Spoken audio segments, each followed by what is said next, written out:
ناظرین، انس کلیکشن میں ہم ایک نئی ویڈیو کے ساتھ آپ کی خدمت میں حاضر ہیں۔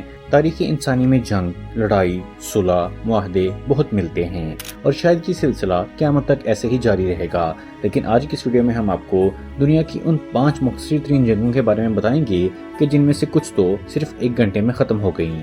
سب سے پہلے ہم بات کریں گے اینگلو زنزیبار جنگ کی، جو کہ 1896 میں لڑی گئی۔ اس جنگ کو دنیا کی تاریخ کی مختصر ترین جنگ مانا جاتا ہے۔ زنزیبار بر اعظم افریقہ میں ریاست تنزانیہ کے ساتھ ایک جزیرے پر مشتمل ایک عرب ریاست ہے۔ 1890 میں برطانیہ اور جرمنی میں معاہدہ طے پایا کہ زنزیبار کا جزیرہ برطانیہ کے قبضے میں رہے گا اور تنزانیہ پر جرمنی کا حق تسلیم کیا جائے گا۔ 25 اگست 1896 میں زنزیبار کے حکمران حماد بن سوینی کا اچانک انتقال ہو گیا، جس کے بعد ان کے کزن خالد بن ورغاش نے ریاست کا کنٹرول سنبھال لیا۔ ریاست کا کنٹرول سنبھالنا برطانیہ کو اطلاع دیے بغیر عمل میں آیا۔ مزید برغاش نے نہ محصول ادا کیا اور نہ اپنی حیثیت تبدیل کرنے کو تیار تھا۔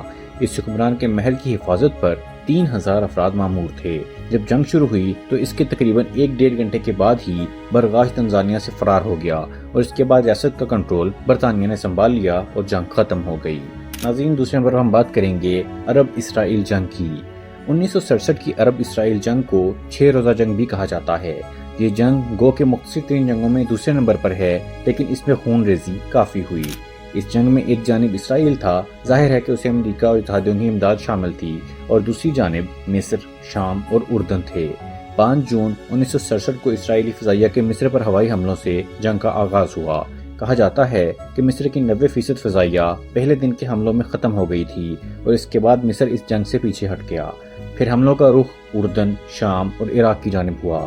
اسرائیل نے اس جنگ میں سینائی پینسولا، غزہ کی پٹی، مغربی کنارے، گولان ہائٹس اور یروشلم کے قدیم اور مقدس شہر پر قبضہ کر لیا۔ گو کہ اس جنگ میں اسرائیل کی فتح ہوئی، لیکن ایک مختصر مگر بہترین کردار پاکستانی ایئر فورس کے پائلٹس کا بھی رہا۔ اس وقت پاک فضائیہ کے پائلٹ سیف اعظم، جن کو 1965 میں ایک بھارتی نیٹ طیارہ گرانے کا اعزاز بھی حاصل ہے، انہوں نے عرب اسرائیل جنگ میں مجموعی طور پر 3 اسرائیلی طیاروں کو مار گرایا تھا۔ تیسرے نمبر پر ہم بات کریں گے 1971 کی پاک بھارت جنگ کی۔ مختصر جنگ کی تاریخ میں 1971 کی پاک بھارت جنگ تیسرے نمبر پر ہے۔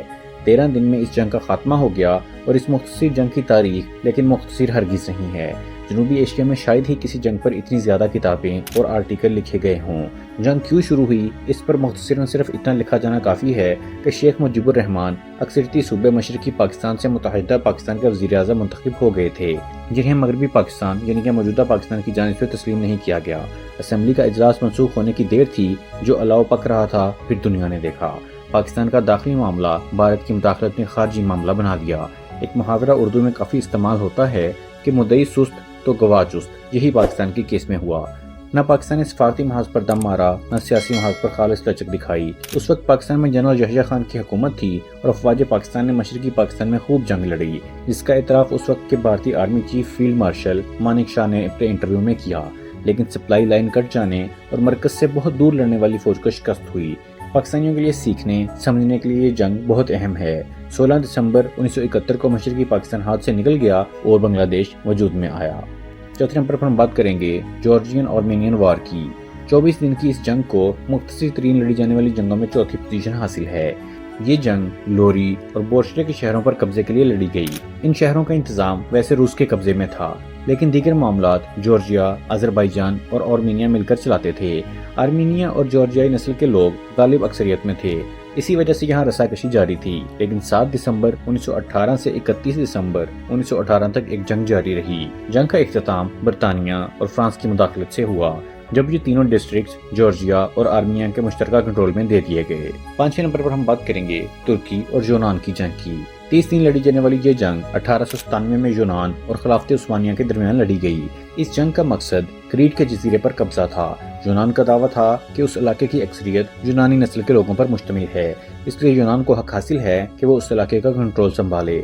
یونانیوں کی بہت سے کوششوں کے بعد عثمانی ترکوں نے جوابی کارروائی کی اور اس وقت یونانی جنگ کے لیے تیار نہ تھے۔ جو فوج یونان سے کریٹ کے دفاع کے لیے آئی وہ جنگ کے لیے خاص تیار نہ تھی، جس کی وجہ سے ترک فوج نے بغیر کسی دشواری کے یونانیوں کو کچل کر رکھ دیا۔ 2 صدیوں کے درمیان میں لڑی جانے والی واحد لڑائی بھی یہی جنگ تھی۔ ناظرین، امید کرتا ہوں کہ آپ کو ہماری ویڈیو پسند آئی ہوگی۔ کمنٹ میں اپنی رائے کا اظہار ضرور کیجیے گا۔ ملتے ہیں اگلی ویڈیو میں۔